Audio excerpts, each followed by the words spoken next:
नमस्कार पुणी थर मो चैनल रे स्वागत। आज मो मामू आसिले कौन कौन आनी आपण मानू देखी केते गुड़े पिठा मामू आनी देइछंती। एडा को पिठा मु भी जानिनी ना, तो आपण जदि जानिछंती कमेंट करके कहिबे। एबे सावित्री को पचारिबा एडा को पिठा आनी छपरा।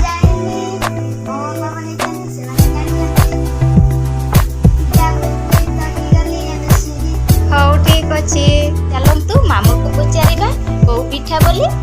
को पिठा बनैले जे केमती बनैले, को पिठा बनैले? काकरा पिठा बनैले कुंडा रे। अच्छा आउ जे एटा बरा बनैछि जे माने कांतो से माने कते किन खाइबा बोली कि निजे बनै कांतो खाइबा बोली कि माने मामू आम पई आनी छथि। मामू बहुत भल पांती हमको, सेति पई जेते बेले आसीबे पिठा धरि कि आसंती। आउ बहुत गुडे आनी छथि। आउ देखैनी आपण माननकु एबे देखौछि केते बड़ को जानी छथि मामू खाइबा पई। हेई जे खाइ पकेइले ई छतु मु भी जानिनी। उई हुंकार बाहरे देखंतु केते बढ़िया कढ़ हेछि, आहुरी फुटिबो। आपण माने जानि छथि जदि छतु कमेंट